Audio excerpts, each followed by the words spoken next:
Buena gente, ¿cómo les va? Estamos post partido de lo que nos ha dejado esta caída de los Pumas por 22-17 frente a Inglaterra en el estadio Bicentenario de San Juan, allí en la provincia de Cuyana, en un estadio que estaba colmado. Una vez más el equipo argentino llenando cada estadio que visita, no solamente, perdón, en la provincia de Buenos Aires cuando le toca hacerlo en la cancha de Vélez o cuando le toca jugar en La Plata, ya sea en el estadio Ciudad o si no en el estadio 1, en la cancha de Estudiantes, como lo ha hecho tanto la semana pasada como frente a Australia el año pasado por el Rugby Championship, sino también en el interior. Llenan en Mendoza, llenan en Santiago del Estero, ahora lo hicieron en San Juan. Lo hacen en Tucumán cuando les toca ir a Tucumán, lo hacen en Salta obviamente y lo van a hacer muy posiblemente frente a los All Blacks en el estadio Mario Alberto Kempes, en lo que será la vuelta del equipo argentino a la docta después de 11 años. Recordamos que el último partido fue frente a Escocia en junio del 2014. Con respecto a lo que aconteció minutos atrás en San Juan, a mí la realidad es que me queda un gusto amargo por la caída. Pero sí noté mejorías en el equipo, fundamentalmente en la parte psicológica. A mí me dio un poco de miedo cuando el partido estaba 17-17. Los Pumas en extrema defensa, la realidad es que Inglaterra los sometió a través de un plan de juego sin tener un ataque letal. No es que sean los All Blacks de Steve Hansen y los All Blacks de Graham Henry, sino que es un equipo bastante terrenal. De hecho, con 14 bajas, porque a las 13 ya mencionadas previamente, ahora se le sumó la de Jamie George, quien se ha ido para Australia para disputar esta gira de los British Lions, que ya ha comenzado y que el próximo día sábado en Brisbane tendrá su primer test ante los Wallabies. Pero bueno, con la amarilla de Pablo Matera, a mí la realidad es que se me cruzó por la cabeza que el equipo argentino pierda completamente los estribos, y no fue así, sino que durante esos 10 minutos no recibieron puntos. Es cierto que sí estuvieron en extrema defensa, pero consiguieron pescar varias pelotas con un Pablo Matera que la realidad es que estuvo a la altura de las circunstancias, a la altura de lo que se le pide al jugador formado en el Alumni, quien en el día de hoy llegó a los 111 caps y se convirtió en el jugador albiceleste con más presencias con la camiseta del máximo representativo que tiene nuestro país. Así que bueno, las felicitaciones pertinentes para Pablo, un jugador del cual ya saben lo que pienso actualmente, pero que no puedo negar su carrera. Desde muy jovencito se notaba que tenía un potencial para ser una leyenda, no solamente para ser un crack, sino para ser una leyenda, y lo ha demostrado en el Mundial del 2015, con Jaguares en la etapa de Mario Ledesma, en Pumitas con aquel equipo que llegó a las semifinales en Sudáfrica en el 2012, en todos los clubes en los que jugó ha dejado una muy buena imagen, ya sea ahora en Japón, previamente en el Stade Francés, en Crusaders, en Nueva Zelanda. Aquí lo aman, la realidad. Pablo es un jugador muy pero muy querido. En Leicester Tigers obviamente que también guardan cariño de él. Pero la realidad es que el equipo argentino, más allá de haber tenido, lo dicho, a un Pablo Matera inspirado y a otros jugadores que ahora también los voy a mencionar en una buena versión, no estuvo en ningún momento cómodo con el trámite. A diferencia de lo que ocurrió el sábado pasado en La Plata, en el cual los primeros 40 minutos logró tener no el dominio del partido, pero sí la iniciativa en ataque, la realidad es que hoy en ningún momento lo pudieron hacer. Es cierto que en algún momento la transmisión marcaba que el equipo argentino tenía más posesión y más territorio, pero a mí me resultaba un poco mentiroso eso, porque la Argentina tal vez era más de chispazos. De hecho, el try de Lucio Cinti llega de una avivada de Simón Benítez Cruz, quien tuvo un muy buen partido en lo que fue su debut como titular. Recordemos que ya había jugado varios minutos frente a Inglaterra el pasado día sábado, y también frente a los British Lions en lo que fue la histórica victoria por 28-24 en Dublín semanas atrás.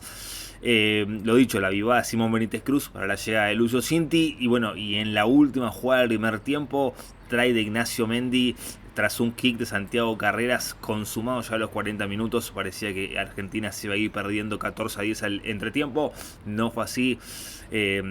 Lo primerió el win formado en los tiros a su rival. Creo que fue a Freddy, no sé si fue a Freddy Stewart o a Tom Robo. Creo que a Freddy Stewart lo primerió y terminó llegando al ingol para decretar el 17-14 parcial, con el cual la Argentina, para mí inmerecidamente, aunque el deporte no es de merecimientos, pero si vamos a lo que había acontecido en esos 40 minutos, yo creo que inmerecidamente estaba ganando por 17-14. En el complemento, todo de la Rosa, la realidad es que fue todo de la Rosa, la iniciativa fue totalmente en favor del equipo dirigido por Steve Borthwick. Y una Argentina que se dedicó a defender muy ordenadamente y bajaron la cantidad de penales. La realidad es que en el primer tiempo la indisciplina había sido justamente uno de los problemas. En los 40 minutos siguientes, la realidad es que el equipo se aplomó un poco más, estuvo más sereno a la hora de tomar decisiones y fue mucho más disciplinado. En cuanto a los jugadores que para mí hoy sí levantaron la mano, la realidad es que tengo que mencionar en primer lugar, lo he dicho, a Pablo Matera. Después me gustó muchísimo el partido de Benjamín Elizalde, este chico número 15 que el año pasado ya había brillado con los Pumitas en el Mundial de Sudáfrica, en aquel equipo argentino que comandaba Álvaro Galindo. Luego se fue a jugar a Bristol Bears y la realidad es que lo ha hecho de muy buena forma y ya en estos primeros partidos con los Pumas empezamos a notar un jugador que tiene pasta de crack, que tiene pasta para estar muchos años con el representativo de nuestro país en el nivel más alto. No sé si para ser titular ya mismo indiscutiblemente, porque tenés a Juan Cruz Malía, pero la realidad es que Benjamín Elizalde empieza a pedir pista y por qué no estar entre los 23 como un número fijo, tal vez como ese utility player arrancando desde el banco y teniendo siendo el revulsivo ya en los complementos pertinentes. Después, otro jugador que me gustó en el día de hoy fue Simón Benítez Cruz, el número 9, lo dicho. Creo que se equivocó con el uso del pie fundamentalmente en el segundo tiempo, cuando el partido tal vez pedía otra cosa, que el equipo tenga más iniciativa. Igual ahí me parece que es una bajada de línea también de los entrenadores, así que no le quiero caer demasiado a este jovencito medio crown que ya ha mostrado muy buenas credenciales y creo que bueno, ha terminado de sepultar las chances de Gonzalo Bertanú. Un Gonzalo Bertanú que parece que tengo algo personal contra él, pero no es así, sino que simplemente lo veo en mala forma física y en un flojo nivel rugbyístico. Yo creo que con estos partidos Simón Benítez Cruz ya debería empezar a ganarse la consideración de Felipe Contepomi, al igual que bueno, Agustín Moyano, quien tuvo los últimos 10 minutos en lo que fue su presentación con la camiseta albiceleste. Flojo partido de Juan Martín González, o intrascendente. En Twitter puse intrascendente, no fue de los peores, porque hubo jugadores que sí han estado en muy mala forma en el día de hoy, pero sí estuvo intrascendente, no gravitó en el juego como lo suele hacer Juan Martín González. Un tercera línea que la realidad es que nos tiene acostumbrados a un nivel altísimo, no solamente en los Pumas, sino también en Saracens. Para mí, en este momento, el mejor tercera línea que tienen los Pumas, por encima incluso de Marcos Kremer y por encima de Joaquín Oviedo, que a mi gusto fue uno de los 3 mejores jugadores de nuestro seleccionado en el 2024. A ver, pensando algún otro jugador que me haya gustado.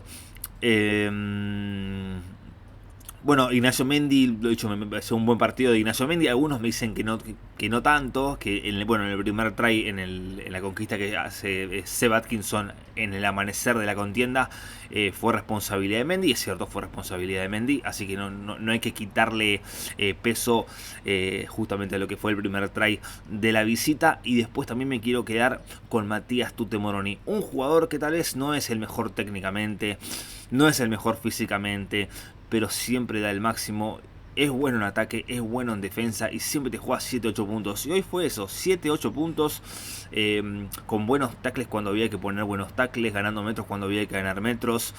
Y después, entre los puntos negativos, Tomás Gallo. Para mí la realidad es que el partido de Moneda, o de Gallito como me gusta decir a mí, no ha sido el mejor. La realidad es que es un juego que también nos tiene acostumbrado a un target demasiado elevado y en el día de hoy no lo cumplió. Flojo Pedro Delgado, el ingreso de Pedro Delgado no me pareció bueno. Algunos en Twitter me marcaban que el Scrum mejoró con su ingreso. Es cierto, la realidad es que el Scrum incluso con 14 jugadores estuvo bastante firme, pero mal en ataque, mal en defensa. El ingreso de Pedro Delgado no me pareció para nada bueno. Santiago Carreras que se nota incómodo cuando juega como apertura, gente. Se nota sumamente incómodo. No le sale, no fluye su juego. Así como sí le fluye cuando es fullback o wing. La realidad es que cuando le toca portar el dorsal número 10, se lo nota totalmente tenso a Santiago Carreras. Él ha expresado públicamente que le encanta jugar como apertura, pero me parece que su deseo no va de la mano con el nivel que él muestra. Y yo creo que más allá de uno tener un deseo en un nivel tan alto como es el Test Match y justamente con la camiseta de los Pumas, a veces hay que dejar de lado lo que uno realmente tiene ganas de hacer y ponerse a disposición del equipo y ser servicial con lo que requiere en este momento los Pumas, teniendo en cuenta que Tomás Albornoz está en un nivel altísimo y que ya hay que empezar a foguear otro número 10 que puede llegar a ser Nicolás Roger. A mí me gustaría que vuelvan a convocar a Domingo Miotti, ya saben mi opinión al respecto, pero creo que es tema para otro video cuando hablemos de jugadores que tal vez deberían tener su oportunidad con los Pumas de cara a lo que va a ser el Rugby Championship. Pero antes del Rugby Championship, el próximo sábado a partir de las 4:40 de la tarde de nuestro país, en el estadio Padre Ernesto Marte Arena de Salta, el regreso de los Pumas a la provincia de las empanadas salteñas, porque allí estarán jugando frente a Uruguay, este equipo de los Teros que en el día de hoy vapuleó a Rumania por un histórico 70-8. De hecho, esta fue la caída más abrupta que ha tenido el conjunto europeo ante un rival del Tier 2. Así que bueno, Uruguay va a llegar envalentonado, pero la realidad es que no es ningún tipo de amenaza para los Pumas, teniendo en cuenta que la diferencia rugbística, física, técnica y táctica es creo que de otro mundo. Y sin dejar de lado que el año pasado en el campus de Maldonado, los Pumas con un equipo completamente alternativo se impusieron por 79-5. Yo imagino que van a ser 80 minutos para darle rodaje a jugadores que seguramente no tengan demasiadas posibilidades durante el Rugby Championship, ni tampoco en la ventana de noviembre. Me gustaría ver de comienzo a Agustín Moyano, o si no, a Simón Benítez Cruz nuevamente, pero con Nicolás Roger sin que juegue Santiago Carreras. Estaría bueno ver a Santiago Pernás, este jovencito win que la realidad es que no ha tenido hasta ahora la oportunidad de jugar con la camiseta de los Pumas. Y después, gente, no mucho más. La realidad es que no mucho más. Hay que esperar que bajen un poquito las aguas después de lo que ha sido esta amarga caída de los Pumas por 22-17 frente a La Rosa en San Juan. Analizar fríamente qué es lo que se ha hecho mal, qué es lo que se ha hecho bien, que para mí no ha sido tanto. Pero bueno, creo que lo que nos queda como enseñanza de esta serie frente a Inglaterra es que ni Albornoz ni Gonzalo García se pueden resfriar. Tal vez Gonchi sí puede tener en Benítez Cruz un jugador que lo apoye, pero la realidad es que Albornoz todavía no tiene una apertura bien marcado que le esté comiendo los talones, que le esté pisando los talones como les guste decirlo a ustedes. Y también que los Pumas ya tienen un 15 que está más o menos marcado, que a ver, podría formar de la siguiente manera: podría jugar con Gallo como número 1, Julián Montoya como número 2 y Joel Esclavi con la 3. En la segunda línea podrían estar Franco Molina junto a Pedro Rubiolo, o si no, Guido Petti o Efraín Elías, quienes también creo que van a estar en óptimas condiciones para el Rugby Championship. En la tercera línea, de no haber demasiadas sorpresas, deberían jugar Juan Martín González, Marcos Kremer y Joaquín Oviedo. En la pareja de medios, Gonzalo García junto a Tomás Albornoz. La pareja de centros seguramente esté conformada por Santiago Chocobares y Lucio Cinti. A mí la realidad es que el puesto de número 3 es el que menos me tiene conforme, más allá de que creo que hoy Lucio Cinti sí ha hecho un buen partido. De hecho tuvo un try y no pasó demasiadas zozobras en defensa. Y los tres del fondo, acá la realidad es que tenés para elegir. El número 11 debería ser Mateo Carreras. Con la camiseta número 14 podría estar tranquilamente Rodrigo Juró, quien ha mostrado cosas buenísimas tanto en el partido frente a Inglaterra en la cancha de Estudiantes como frente a los British and Irish Lions en Dublín. Y con la camiseta número 15 no hay ningún tipo de dudas que va a ser Juan Cruz Malía.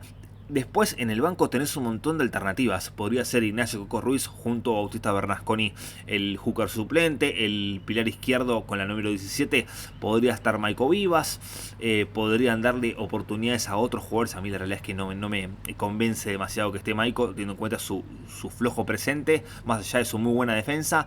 O si no, Nahuel Tachaparro, un jugador que le ha costado recuperarse de su lesión, pero que ya debería estar en condiciones para jugar en el Rugby Championship. Con la 18 Pedro Delgado. Habrá que ver cuándo regresa Eduardo Lolo Bello, quien también obviamente va a estar en consideración. La camiseta 19 depende a quién dejes afuera del equipo titular. Podría ser Guido Petti, podría ser Franco Molina, podría ser Efraín Elías. Yo creo que Pedro Rubiolo sigue su número puesto dentro de los 15 iniciales. Con la 20, Facundo Isa, Benjamín Grondona, Santiago Grondona, el jugador que quieran, gente. El jugador que quieran, Pablo Matera. Bueno, para mí Pablo Matera es el... yo haría un banco más 6-2 dependiendo del rival. Pero creo que Pablo Matera también debería estar entre los 23, sí o sí. Con la 21, Simón Benítez Cruz. La camiseta número 22, acá es donde ya empiezan las dudas, ¿no? Porque decís, ¿a quién pones? ¿A Nicolás Roger? Traes un jugador que todavía no esté en el plantel actual. A mí me gustaría Domingo Miotti, pero yo creo que va a terminar siendo Nicolás Roger o Santiago Carreras, ¿no? Ese número 22. Y con la 23 también tenés un montón de alternativas. Pero yo aguardo por el regreso de Emiliano Boffelli, que es un jugador que a mí me fascina y que yo creo que si se pone en óptimas condiciones físicas va a estar por lo menos entre los 23 o por qué no entre los titulares, porque es un jugador totalmente diferencial. Marca enormes diferencias con respecto a sus compañeros y también con los rivales. Te aporta patada larga, patada a los palos, juego aéreo, poder de try, polifuncionalidad, porque no solamente puede desempeñarse como wing, sino también lo hace de muy buena manera como fullback. Y creo que en algunos partidos incluso ha jugado de centro y hasta podría jugar de apertura en un caso de extrema emergencia. Pero bueno, esperemos que el jugador formado en Duendes pronto tenga su retorno al seleccionado nacional. Así que bueno, gente, nos estaremos reencontrando seguramente en el día de mañana para lo que va a ser la previa del partido entre los Pumitas y Sudáfrica, que se va a llevar a cabo el día lunes a partir de las 15:30 horas de la Argentina. Aquí será día martes. Así que nada, estaremos ya con la previa de lo que va a ser la semifinal entre el seleccionado argentino y los Junior Box, recordando que la otra llave la van a estar dirimiendo entre sí los Baby Blacks, Nueva Zelanda, y Francia, que es el reciente verdugo de los dirigidos por Nicolás Fernández Miranda. Dejen su comentario, pulgar arriba para mejorar el algoritmo, suscríbanse a mi canal si no lo están, y pronto estaremos con sorteos y con mucho más contenido, porque la realidad es que el rugby no para y se viene lo mejor del año, que es el Rugby Championship y después la ventana de noviembre. Hasta la próxima, gente.